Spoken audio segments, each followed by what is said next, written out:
Alright everyone, today we're going to be installing the Novak Conversions Weld-in motor mounts. As you can see, let me grab the camera. As you can see, I already have the engine, transmission, everything you need to remove to be able to put the LS motor in. Novak supplies you with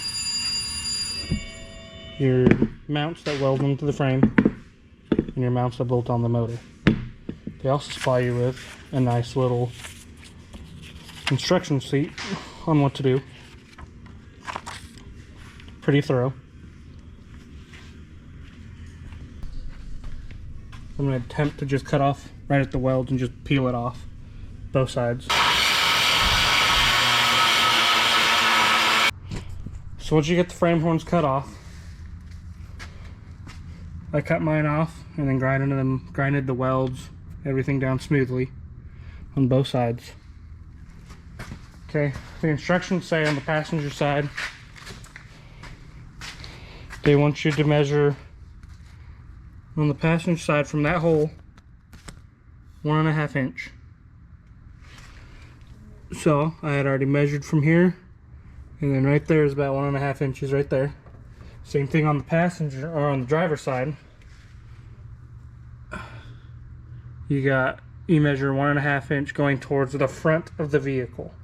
But on the driver's side, they want the mark, as you can see, they want the 1.5 to meet the inside of the motor mount. Alright, so once you have your frame horns marked, I have mine tacked in, just holding in place. Should be strong enough. Just put the motor, set it down in there, and line it up, and then check everything underneath, make sure fitment is good where I want it. The motor mounts on the motor, they just bolt right into your stock areas. On the instructions, they say that you want to start with the middle bolt hole and make adjustments if you need to. It doesn't really say in the instructions, but I put this piece facing up just to kind of protect it from the exhaust manifold. I think that's what it's supposed to be like, but not quite sure on that. Place. I got the motor set down in it. I'm just gonna check my fitment real quick.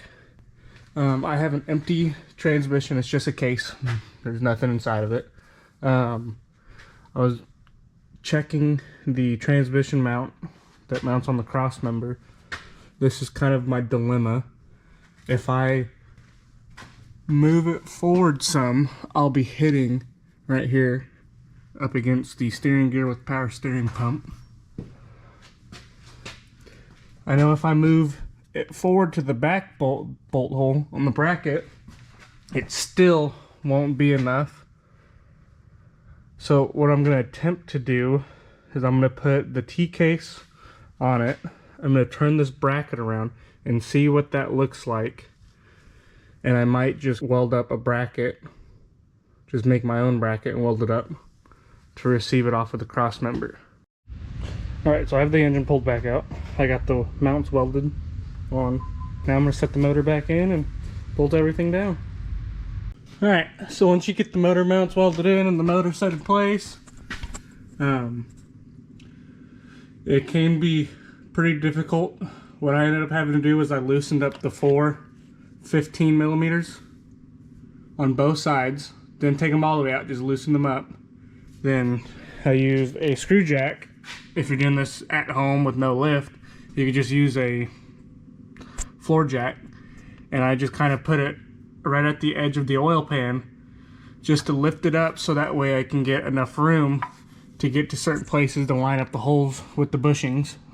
And then once I got that, then I was able to put the washer and the nut on both sides, and then go through and tighten down your 15s back down.